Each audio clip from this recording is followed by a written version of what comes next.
आत्मसंयमाचें महत्व। तो एक जिज्ञासू भुरगो आशिल्लो। कितेंय नवें शिकपाक तो तयार आशिल्लो।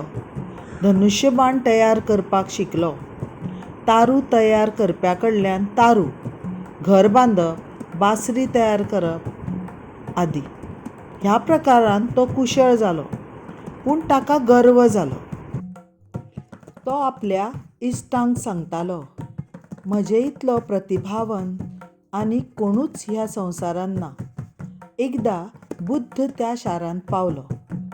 जेन्ना ताणें ह्या भुरग्याची कला आनी अभिमानाची खबर आयकली, ताका दिसलें ह्या भुरग्या कडल्यान आमी एक कला शिकची जी सगळ्यांत बरी कला आसतली। ते भिक्षापात्र घेवन ताचे कडेन गेले। त्या भुरग्यान विचारलें, तूं कोण? बुद्धान म्हणलें, हांव कुडीचेर नियंत्रण दवरपी मनीस। त्या भुरग्यान ताचेर स्पश्टीकरण मागलें। तेन्ना बुद्धान म्हणलें, धनुश्यबाण वापरपी ताका ताचो उपेग कळटा।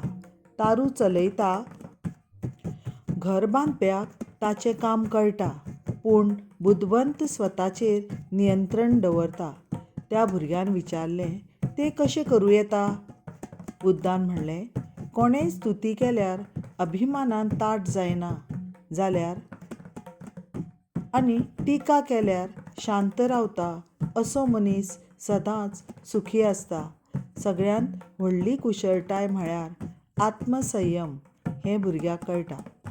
देख, जो स्वताचेर नियंत्रण दवरूंक शकता ताका समतोल दवरपाक कळटा।